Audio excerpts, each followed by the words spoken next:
Have you ever wondered how those financial apps that make sending and receiving money so seamless actually stay in business?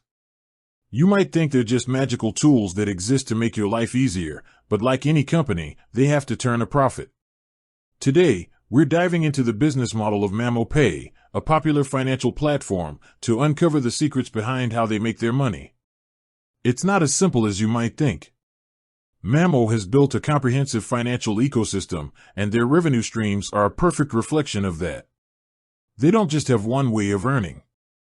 Instead, they've strategically developed multiple sources of income, which allows them to offer different services to different types of customers. So, let's break it down, starting with their core business. First up, and most importantly, is their B2B or business-to-business service. Mamo Pay for Business is a financial hub for small and medium-sized enterprises, freelancers, and home businesses. It's a one-stop shop for everything from payment collection to expense management. This is where Mamo's primary revenue engine is located. When a business uses Mamo to collect money from its customers, Mamo charges a small transaction fee.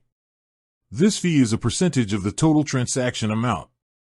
While it may seem insignificant on a single payment, these fees add up quickly when you consider the sheer volume of transactions that businesses process every day.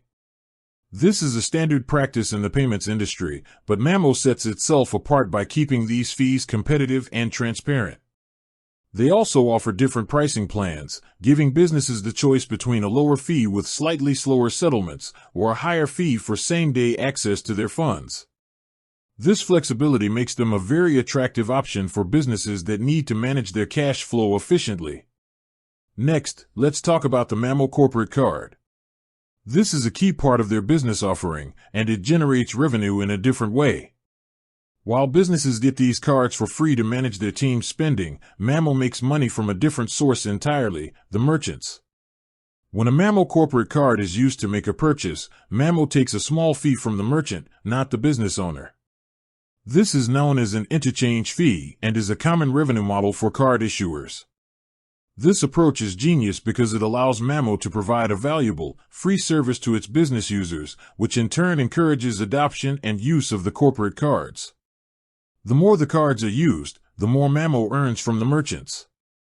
It's a win-win situation. But the revenue streams don't stop there. Mamo is constantly expanding its services, and each new feature has the potential to become a new source of income. For example, their platform offers tools for managing payouts to vendors and suppliers, and integrations with e-commerce platforms like Shopify and WooCommerce.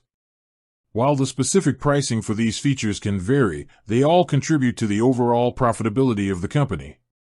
Essentially, Mamo is building an entire financial ecosystem where every transaction, every service, and every tool they offer is designed to create value for their customers while also generating a small, sustainable stream of revenue for themselves. They've moved beyond being just a simple payment app to a full-fledged financial operations platform, and their business model has evolved to match that ambition. So, the next time you use a financial app like Mamo, remember that the seamless, easy experience you're having is the result of a carefully constructed business model. They earn their money by making yours easier to manage, whether you're a small business owner or just splitting a bill with friends. It's a complex and fascinating system that shows just how fintech companies are reshaping the world of finance. With that said, thanks for watching, and until next time.